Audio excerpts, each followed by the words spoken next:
हृदय के ज्योत से ज्योत जलाते चलिए और प्रेम के गंगा को बहाते चलिए, यही भक्ति की सफलता है। माता पिता के प्रति श्रद्धा हो। जो पूज्य साहब जी के प्रवचन का संदर्भ यही था, इसी बात पे थोड़ा बहुत आगे मैं खींच रहा हूं गाड़ी। भाई भाई के बीच में प्रेम हो, माता पिता के प्रति श्रद्धा हो, क्योंकि इस धरती पर प्रत्यक्ष रूप से दिखने वाला देवी देवता है। पता नहीं जितने देवी देवता का नाम हम आप जानते हैं, किसी देवी देवता को हम देखे हैं कि नहीं देखे हैं, कि कभी देखेंगे कि नहीं देखेंगे, इसकी कोई गारंटी नहीं दी जा सकती। लेकिन नजर के सामने जो प्रत्यक्ष देवी और देवता हमें दिखाई देता है, वह देवी और देवता माता पिता और गुरु के रूप में। वेद भी इस देवी देवता का पुरजोर समर्थन करते हैं। मातृ देवो भव, वेद पढ़ करके देखिए। दुर्भाग्य की बात है कि जिस देवी और देवता का वेद में समर्थन दिखला करके प्रमाणित किया गया है, 33 करोड़ देवता बता दिया गया, और कोई लोग पूछने गया कि देवता का प्रमाण कहाँ है, तो पंडित पतरा पलट के वेद में लिखा हुआ है। अब दुर्भाग्य की बात है कि इसने कभी वेद देखा नहीं, इसने कभी वेद को पढ़ा नहीं। अब वेद देख ले, वेद पढ़ ले, तो हमारा जैसा भूत उतरा है सबका भूत उतर जाएगा। क्योंकि चारों वेदों के अंतर्गत, चारों वेदों में जितने देवी देवता को आप जानते हैं, किसी देवी देवता का कहीं कोई नाम नहीं, कहीं कोई जिक्र नहीं है। वेद के चारों वेद के पन्ने पलटने पर आपको उसमें प्रत्यक्ष सगुण जो पूजा करने योग्य देवी और देवता बताया गया है, उसमें 4 बताए गए।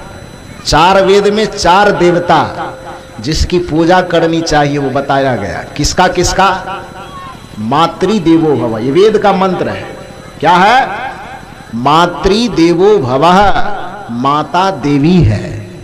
पितृ देवो भव, पिता देव हैं। आचार्य देवो भव, ये गुरु देव हैं। और अतिथि देवो भव, जो हमारे दरवाजे पर हमारे सामने में भूखे प्यासे बिना बताए कोई सहयोग के लिए आ जाए, उसको देवता कहा गया है। 4 वेद में मात्र इस 4 देव की चर्चा है, बाकी सारे के सारे देवता वेद की निगाह में ढकोसला है, कहीं लिखा हुआ ही नहीं। मातृ देवो भव, पितृ देवो भव, आचार्य देवो भव, अतिथि देवो भव, ये 4 देव ही हमारे लिए आदरणीय और सम्माननीय है। यही कारण है कि हमारे सनातन धर्म में जिस भगवान के स्वरूप को मर्यादा पुरुषोत्तम कहा गया, श्री राम को, उस मर्यादा पुरुषोत्तम के सामने जब सुबह और शाम प्रणाम पूजा करने की बातें आई, तो श्री राम के दैनंदिनी में ये नहीं लिखा गया कि श्री राम जब सुबह जगते थे तो अपने संस्कार को पवित्र करने के लिए कोई मंदिर जाते थे। इसका जिक्र नहीं, इस बात का जिक्र रामचरितमानस में नहीं है कि श्री राम के आंख खुलने के साथ अपने किसी कुल देवी के मंदिर में जाकर के सर झुकाते थे, ये नहीं है। बल्कि श्री राम जी की जब दिनचर्या लिखी जाने लगी, तो उस दिनचर्या में इस बात का जिक्र किया गया जो हमसे ज्यादा आप लोग अच्छा जानते हैं। और क्या जानते हैं? प्रातः काल उठी के रघुनाथा। आगे की कड़ी आप बताइए, तो आगे आप लोग बताइए ना, हम ही बतावे। कर्जा खाए थे आपका तो क्यों बताए?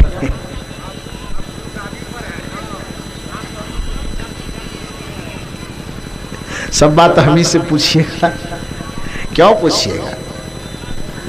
प्रातः काल उठी के रघुनाथा, और आगे की पंक्ति कहती मात पिता गुरु।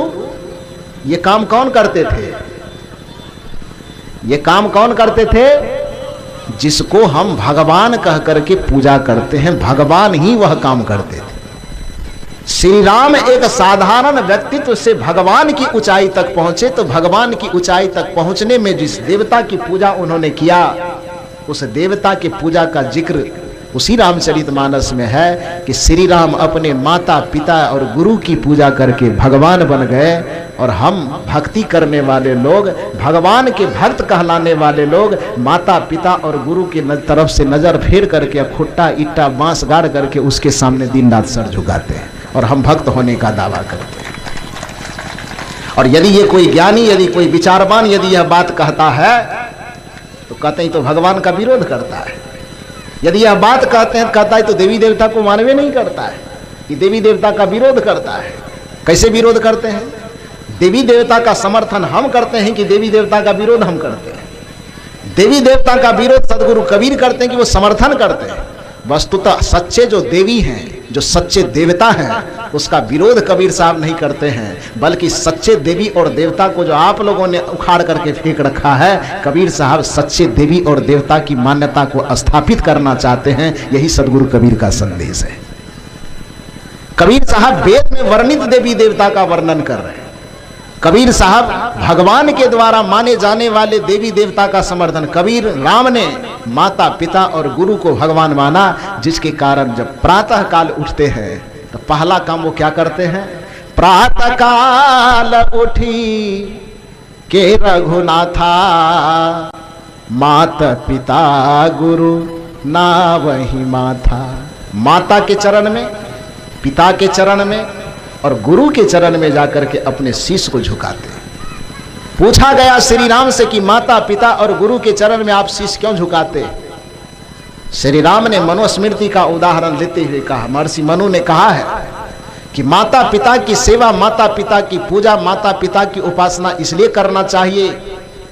यंग माता पितरो क्लेशं सहित संभवे निर्णाम, न तस्य निष्कृति शक्या कुर्तंग वर्षं सतैरपि।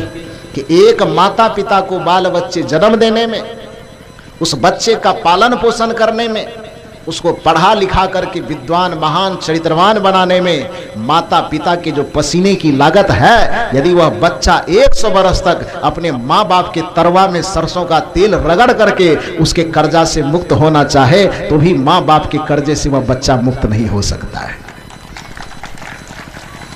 हजरत ईसा मसीह ने उससे 2 कदम और आगे निकलते हुए कहा कि महर्षि मनु तो इतना ही कह रहे कि 100 वर्ष तक तरवा में तेल रगड़ोगे तो भी कर्जा से मुक्त नहीं हो सकते।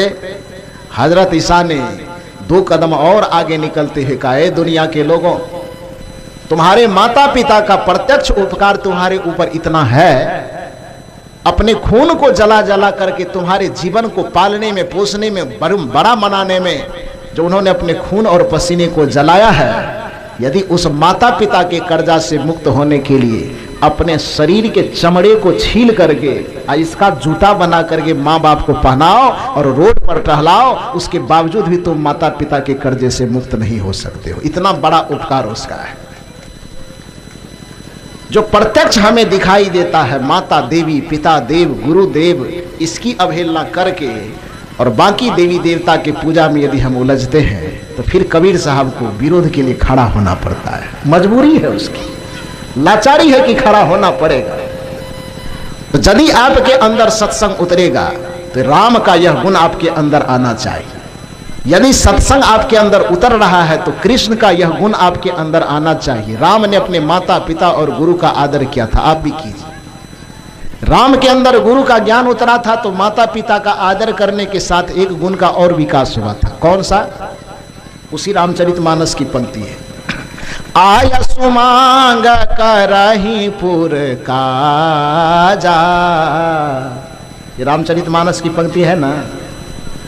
प्रातः काल उठी के रघुनाथा, मात पिता गुरु नावही माथा।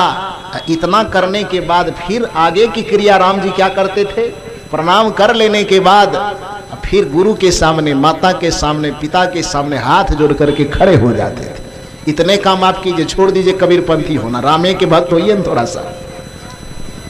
ये मत कहिए कि हमको कबीरपंथी होने के बाद ही हमें भक्ति आएगी। श्री राम के ही भक्त होना, तो राम देखिए ना करते क्या थे। भक्त होने का क्या मतलब है? भगवान जैसा करता हो वैसा आचरण को अपने में उतारना, ये भक्त होना है। गुरु जैसा काम करता हो, गुरु जो काम करता हो, गुरु जो आचरण करता हो, उस आचरण को अपने में उतारने की कोशिश करना, ये गुरु का भक्त होना है। कोई व्यक्ति यह सोचे कि गुरु जी के से हमने माला पहन लिया, कंठी पहन लिया और गुरु जी अपने मठ पे गए और हम इधर बह करके जो मन हो सो कर रहे हैं, गुरु के भक्त हो गए, तो ये भक्त होना ठीक बात नहीं है। ये भक्त होने का प्रमाण नहीं है। भक्त होने का प्रमाण यह बात है, आप जिसके भक्त हैं उनके आचरण को, उनके कर्म को, उनके सिद्धांत को अपने में उतारना शुरू कर दीजिए, यह उनका भक्त होना है। यदि हम राम के भक्त होना चाहते हैं तो राम जी का जो कर्तव्य था, राम जी का जो आचरण था, राम जी का जो निर्देश था, उन आचरणों को, उन निर्देशों को, उन कर्तव्यों को अपने जीवन में उतारना शुरू कर दीजिए। ये राम का भक्त होना है। कृष्ण जी के अंदर जो आदर्श था, कृष्ण जी के जीवन में जो सत्य था, कृष्ण जी के जीवन में जो प्रेम था, कृष्ण जी के जीवन में जो अहिंसा थी, उसको अपने जीवन में उतारना शुरू कर दीजिए। यह कृष्ण का भक्त होना है।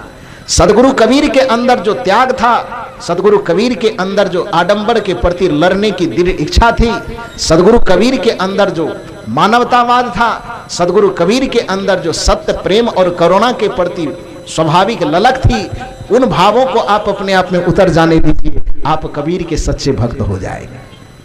कहने का ये अर्थ है कि श्री राम जो इस संसार में मर्यादा पुरुषोत्तम कहलाए, तो उनकी आदर्श मर्यादा की रूपरेखा रामचरितमानस में खिंची हुई है। और वह रूपरेखा क्या कहती है कि सबसे पहले वह माता, पिता और गुरु को नित प्रति प्रणाम करते थे। अब दूसरा काम क्या करते थे? आया सुमांग करही पुर काजा, देखि चरित हरसई मन राजा। सुबह सुबह जगने के बाद माता पिता गुरु को खोजते खोजते उनके पास जाते थे, उनके चरणों में अपना शीश झुका करके प्रणाम निवेदित करते थे। खड़ा होने के बाद हाथ जोड़ करके, सीने के पास हाथ जोड़ करके, उसके बाद माता पिता बड़ों से पूछते थे, आप बताइए आज दिन भर में हमको कौन सा काम करना है। आयसु मांग करही पुर काजा। आयसु माने आज्ञा मांग करके, आयसु मांग माने आज्ञा मांग करके, जिसको अंग्रेजी भाषा में कहते ऑर्डर मांगता था। अवधि में संस्कृत में कहे आयसु मांग, हिंदी साहित्य के अनुसार कहिए आज्ञा मांग करके, अंग्रेजी में उसको कहिए ऑर्डर मांगता था, निर्देश। आयसु मांग करही पुर काजा। पुर माने अपना नगर, अपना इलाका, अपना घर का कौन सा काम है, ये राम जी पूछते थे कि हे माता, हे पिता, बताइए कि आज दिन भर में घर का कौन सा काम हमको करना है। इस आचरण को देख करके, इस व्यवहार को देख करके, देखी चरित हरसई मन राजा। माता पिता और गुरु जब राम के इस व्यवहार को देखते थे, राम के इस आचरण को देखते थे, तो माता और पिता और गुरु का हृदय एकदम प्रसन्नता से खिल जाता था। और जिस व्यक्ति के व्यवहार से, जिस व्यक्ति के विचार से, जिस व्यक्ति के आचरण से माता पिता और गुरु का हृदय खिल जाए, तो उसको अलग से किसी देवी देवता का आशीर्वाद प्राप्त करने की जरूरत नहीं है। जिसके ऊपर माता पिता और गुरु के आत्मा का आशीर्वाद न्योछावर हो गया, पूरे तीनों ब्रह्मांड के तीनों लोगों के सारे आशीर्वाद उसके ऊपर अपने आप बरसना शुरू हो जाता है। आयसु मांग करही पुर काजा, देखी चरित हरसई मन राजा। हम यदि सत्संगी हैं, हम यदि अपने आप को भगवान का पुजारी, भगवान का भक्त होने का दावा करते हैं, तो अपने अंदर इस लक्षण को थोड़ा सा परखने की कोशिश करें। क्या ये लक्षण हम में उतर पाया है? भक्ति हम में उतरी है? भक्ति ज्ञान हम में आया है? यदि हम अपने आप को ज्ञानी कहते हैं, यदि अपने आप को भक्त कहते हैं, तो थर्मामीटर हम लगा करके देखें कि अपने घर में हम माता पिता का कितना सम्मान करते हैं।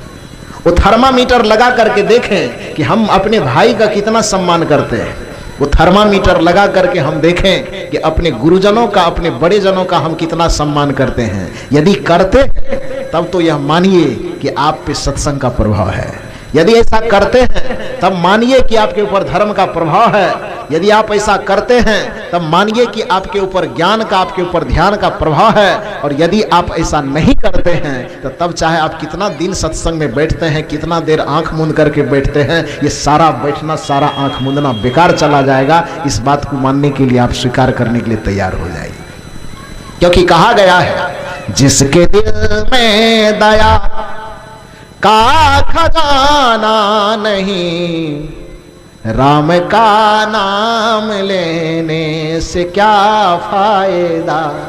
जिसके दिल में दया नहीं उतरा, जिसके दिल में प्रेम नहीं उतरा, जिसके दिल में कोमलता और करुणा नहीं उतरा, माता पिता और गुरुजनों के प्रति आदर नहीं उतरा, उसका भगवान का नाम लेने से क्या फायदा।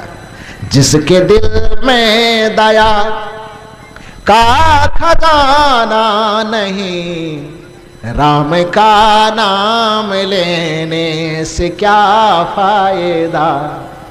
दान का हाथ आगे बढ़ाया नहीं, खाली माला हिलाने से क्या फायदा। आगे की कड़ी सुनिए।